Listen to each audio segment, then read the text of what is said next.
ওইখানেই ছিল আমাদের সবাই ছিল আমি মার খেয়েছি মোহাম্মদ মার খেয়েছে দেখে নেন পুরো সবাই মার খেলো কতগুলো চেয়ার ভেঙে দিয়েছে তাকে ঢুকো আমরা কেন আপনার চলো আমার খাবার দেন আর মাথার উপর চাপ করছি আরে দূরে কথা বলুন না আরে লোক খাচ্ছে আপনার মার কাছে পেলে দিয়েছে কেন সরকার যদি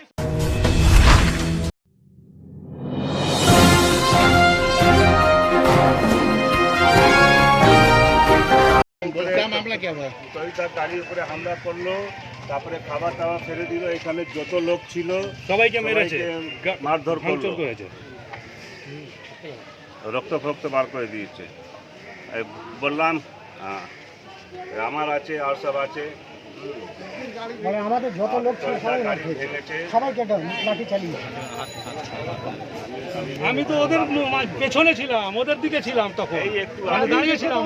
আমি তো রাজেশকে বলছি, আরে রাজেশ তুমি থামাও, তুমি থামাও।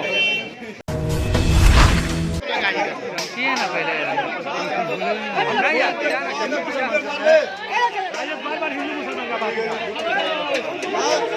नेता है।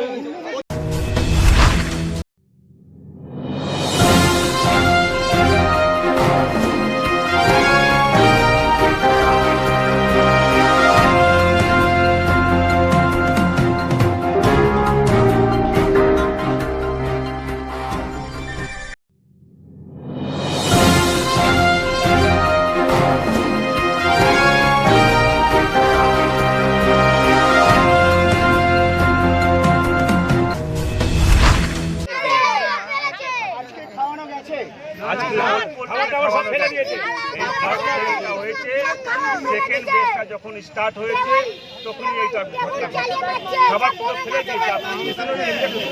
আমরা কথা বললাম পীর মোহাম্মদের সঙ্গে, একটু প্রতিক্রিয়া নিয়ে নেব গার্গীদের কাছ থেকে। গার্গীদি, এই সময়টা কি রাজনীতির ঊর্ধ্বে উঠে মানুষকে সাহায্য করার প্রয়োজন ছিল, কিন্তু করোনার এই সময়টা রাজনীতির ছায়া লাগলো, গার্গীদির প্রতিক্রিয়া? এখন এটা কোনো রাজনীতির ব্যাপার ছিল না, এটা কোনো রাজনীতির ব্যাপার ছিল না। যেদিন থেকে লকডাউন হয়েছে, নিরন্ন মানুষগুলোকে খাওয়ানোর দায়িত্ব এখানকার পার্টি গ্রহণ করেছে, এখানকার ছাত্র যুব মহিলা সিআইটিউ পার্টি এরা করেছে, কিন্তু প্রথম দিন থেকে এরা বাধা দিচ্ছে। এবং আজকে যে ওখানে খাওয়ানো যাবে না, পুলিশ তো আমাদের বলেনি। আর তরিতবাবুর গাড়িটা আসছিল, গাড়ির পিছনটা ভেঙে দিয়েছে, এবং আমাদের যে তাস্কির পীর মোহাম্মদ এদেরকে বেধড়ক মেরেছে, রক্তাক্ত করেছে, খেতে দেবে না, ত্রাণ নেই, মানুষ খেতে পাচ্ছে না, তারপরে যারা ত্রাণ দিচ্ছে তাদেরকে মারছে, রক্তাক্ত করছে। কদিন আগে দমদমে একই ঘটনা ঘটেছে, দক্ষিণ দমদমে।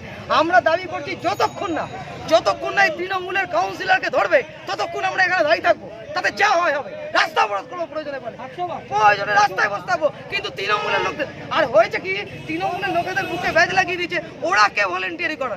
তৃণমূল ভলেন্টিয়ারি করবে কেন? পুলিশ যা বলবে ওরা মানবো, সরকার যা বলবে মানবো, তৃণমূলকে কে ভলেন্টিয়ারি করতে বলেছে? তাই আমাদের দাবি হচ্ছে যতক্ষণ না ওই রাজেশ সিং কাউন্সিলরকে গ্রেপ্তার করবে যে তরিতবাবুর গাড়ি ভেঙেছে, ততক্ষণ আমরা এখানে দাঁড়িয়ে থাকবো। আর এই পীর মোহাম্মদ তাসকিন এদের যে মেরেছে অভিযোগ গ্রহণ করবে, পুলিশ ব্যবস্থা গ্রহণ করবে, আমরা ততক্ষণ দাঁড়িয়ে থাকবো।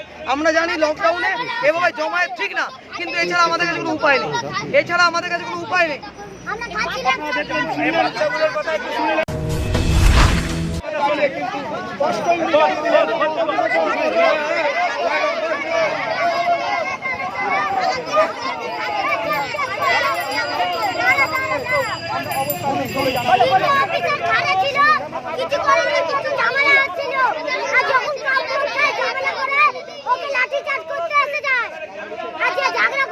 কিছু করেনি, কেবল চালিয়ে গেছে। আমরা খাবার খাচ্ছিলাম, পালা দূরে ফেলে দিচ্ছে। এখন শুরু হয়েছে।